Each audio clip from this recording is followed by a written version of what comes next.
शिक्षकों के लिए खुशखबरी तो है। सदन में ये जो बातें देखिए निकल के आई शिक्षा मंत्री ने रखी हैं। बिहार में कोई 75-76 हज़ार सरकारी स्कूल हैं जी।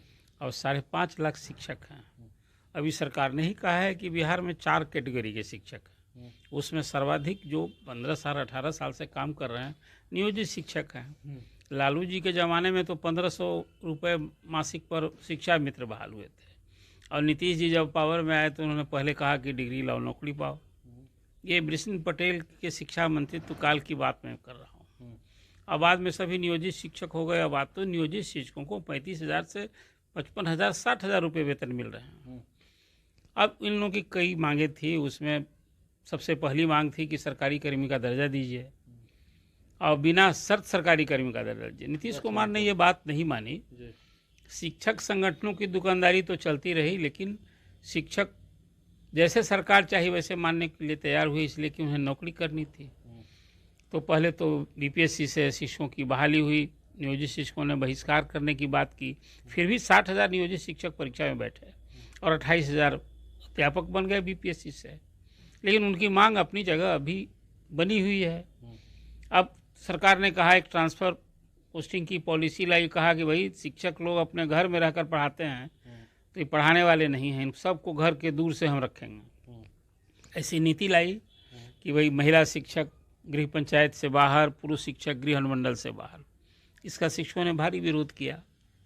तो अब नीतीश कुमार को तो चुनाव में न जाना है। ये 5.5 लाख शिक्षक जो मैंने बात आपसे कही, तो ये सब 5.5 लाख शिक्षक ही नहीं, 5.5 लाख परिवार है। अब बताइए, शिक्षक सोसाइटी में एक शिक्षकों का जो रोल होता है, इलेक्शन में उनकी भूमिका होती है, तो साधना है शिक्षकों को। तो नीतीश कुमार ने असेंबली में घोषणा कर दी। असेंबली में तो अब नई घोषणा हुई है। पहले वो जो शिक्षा नियोजित शिक्षकों के लिए जो 1,87,000 शिक्षक जो सक्षमता परीक्षा पास कर गए हैं, उनके लिए तोहफा दिया। कहा कि भाई आप लोगों का ट्रांसफ़र फिलहाल नहीं होगा, आप लोग जहाँ पढ़ा रहे हैं वहीं विशेष शिक्षक बनिए और वहीं आपको सरकारी कर्मी का दर्जा मिल जाएगा। तो ये एक बड़ी मांग थी, जो ट्रांसफ़र से लोग परेशान दिख रहे थे। और शिक्षक के लिए जो ट्रांसफ़र पॉलिसी लाई गई, उसका जब विरोध हुआ तो सरकार ने कहा कि भाई इसको भी हम रद्द करते हैं। इस सदन से लेकर कोर्ट तक विरोध किया था शिक्षकों ने। लेकिन दूसरे ही दिन शिक्षक चाहते हैं ट्रांसफ़र। शिक्षकों ने इसके लिए लड़ाई लड़ी है कि भाई सरकारी कर्मचारी का जब ट्रांसफ़र होता है तो हमारे लिए भी लाई, हम जहाँ हैं वहीं पढ़े हैं। तो सरकार लाई एक ट्रांसफ़र पॉलिसी, लेकिन रास नहीं आई। तभी दूसरे ही दिन, पहला दिन ट्रांसफ़र पॉलिसी रद्द की गई, दूसरे दिन फिर एक ऑर्डर से कहा कि नहीं नहीं, जो विशेष समस्या से जूझ रहे शिक्षक हैं उनका हम ट्रांसफ़र करेंगे, आवेदन दें। 1 दिसंबर से, कल से ही 15 दिन आवेदन लिए जाएंगे। और 5 कैटेगरी शिक्षक हैं। उसमें कौन कौन है? जो असाध्य रोग से ग्रस्त हैं, जो गंभीर रोग से ग्रस्त हैं, जो विकलांग हैं, या पति पत्नी एक या दूर दराज में भी जिनकी पोस्टिंग हो गई है। देखिए, बीपीएससी से जो 2,17,000 शिक्षक नियुक्त हुए हैं तो नौकरी लेनी थी। सरकार ने जहाँ चाहा तो अधिसंख्य शिक्षक ग्रामीण क्षेत्र में, उसमें 25,000 गैर बिहारी हैं जो बाहर के लोग नौकरी पा लिए हैं। अब वो चाहते हैं कि कहीं शहर के समीप हो जाए, रोड की कनेक्टिविटी रहे। सब तो आखिर परिवार के लिए ना आदमी नौकरी करता है, ये सबको एक सुविधा चाहिए। और मेरी अपनी भी दृढ़ राय है कि देखिए, शिक्षकों को आप ये पढ़ाने, ये ब्रेन ड्रेन करने वाला काम है। आप शिक्षक को और डॉक्टर को दबाव में रख करके आप कोई थोड़े पढ़ाई कराइएगा और इलाज कराइएगा, तो उसकी सहूलियत का ध्यान देना होगा। तो अब नीतीश कुमार ने ये सारी सुविधाओं का ख्याल रखा है। और जैसा मैंने आपसे कहा कि अब चुनाव का साल है तो शिक्षकों को साधना भी है। कल विधान परिषद का ये शरतकालीन सत्र का अंतिम दिन था और परिषद में शिक्षा से जुड़े सारे मसले, सिर्फ शिक्षा विभाग पर चर्चा होनी थी। सुनील कुमार ने सभी विषयों पर बहुत सकारात्मक भूमिका दिखाई। उसमें एक सबसे बड़ी बात कल हो गई है कि वे नियोजित शिक्षक सेवा निरंतरता की मांग कर रहे हैं। तो कहा कि देखिए, लोग तो हैं गैर सरकारी, सब स्थानीय निकाय, पंचायत निकाय में बहाल हुए थे, तो सरकारी कर्मी का दर्जा अभी मिला नहीं है, कैसे हम देंगे। लेकिन फिर भी कहा कि नहीं, ये मांग जायज़ है। जो 17, 18, 15 साल से काम कर रहे हैं उनकी सेवा निरंतरता पर सरकार विचार करेगी। बड़ी मांग अब हाउस में ये एश्योरेंस हो गया है, तब तो पूरी करनी होगी।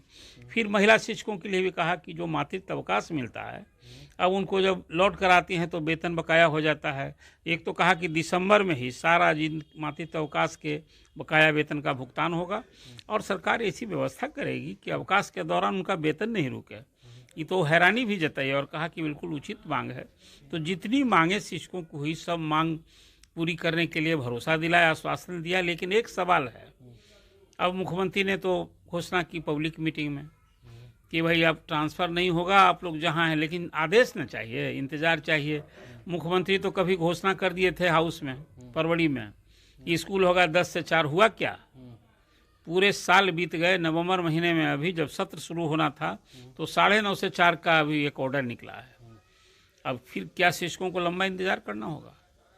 हालांकि सरकार शिक्षकों की सुविधा के ख्याल रखने के साथ पढ़ाई में भी सुधार के लिए ये तो बात कही गई है ना कि सक्षमता परीक्षा पहले चरण की, दूसरे चरण की हुई है, अभी 3 सक्षमता परीक्षा और होना है, तब और विशिष्ट शिक्षक चुने जाएंगे उसके बाद।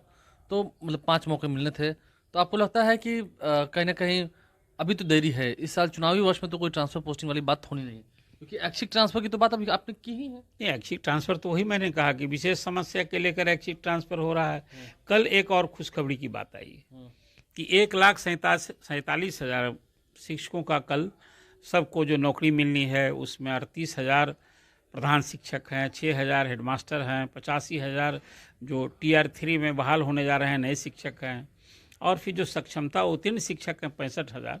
तो टोटल 1,47,000 शिक्षकों के लिए उनकी काउंसलिंग का डेट अनाउंस हो गया है। 9 दिसंबर से काउंसलिंग होगी, स्कूल भी तय हो जाएंगे और नए साल में फर्स्ट वीक में नए स्कूल में तो ये एक बड़ा बदलाव दिखेगा कि बिहार के प्रायः सभी स्कूलों में प्रधानाध्यापक का, इसलिए कि 1 to 5 में अभी हेडमास्टर है ही नहीं, तो जो 38,000 टीचर अभी प्रधान शिक्षक बहाल हो रहे हैं वो जाएंगे वहीं, और हेडमास्टर जो नव उत्क्रमित हाई स्कूल हैं, जो मिडिल स्कूल को हाई स्कूल बना दिया, वहाँ टीचर नहीं, हेडमास्टर नहीं, तो वो अभी हेडमास्टर सब जगह हो जाएगा। और कालांतर फिर जो प्राइमरी स्कूल में जो अभी प्रधान शिक्षक बनेंगे वो मिडिल स्कूल के हेडमास्टर बनेंगे, वो 8 साल के बाद ये स्थिति आएगी। लेकिन मिला जुला कर एक स्थिति में बदलाव तो है, शिक्षा में सुधार की दिशा में एक जो कदम उठा गए हैं, तो सुधार तो कम, बदलाव जरूर दिखेगा। हाँ, आपको लगता है कि ये साल जो है शिक्षकों के लिए काफ़ी अच्छा रहेगा, क्योंकि अभी खुशखबरी कुछ मिल रही है, कुछ और मामले जो हैं वो भी निपट जाएंगे? हाँ, हाँ, देखिए ये तो बात अब जिसको आप कह सकते हैं, देवता भी है ना वो तो। शिक्षकों के अच्छे दिन वाली जो बात है ना, के पाठक ने जो दर्द दिया, और ख़ास करके उसमें अब वो जो देखिए कि CL लेकर आए थे यहाँ धरना देने के लिए, सबका वेतन 10,000 ऐसे टीचर हैं जिनको वेतन रोक दिया है, वेतन काट दिया है। तो शिक्षा मंत्री ने कहा है कि नहीं, ये जो अनुशासनहीनता में मामला है वो अलग है, लेकिन ऐसे कोई स्वीकृत अवकाश पर आए हैं उनका वेतन कैसे रोका जा सकता है? सबको वेतन देंगे और दिसंबर में सारे मामले का निष्पादन करेंगे। दिसंबर महीना जो है वो शिक्षकों के लिए काफ़ी अच्छा होगा। अरुण पांडे जी हमारे साथ थे, क्या कुछ उन्होंने विस्तार से तमाम बातों को समझाया है, आसान शब्दों में आपने सुना है।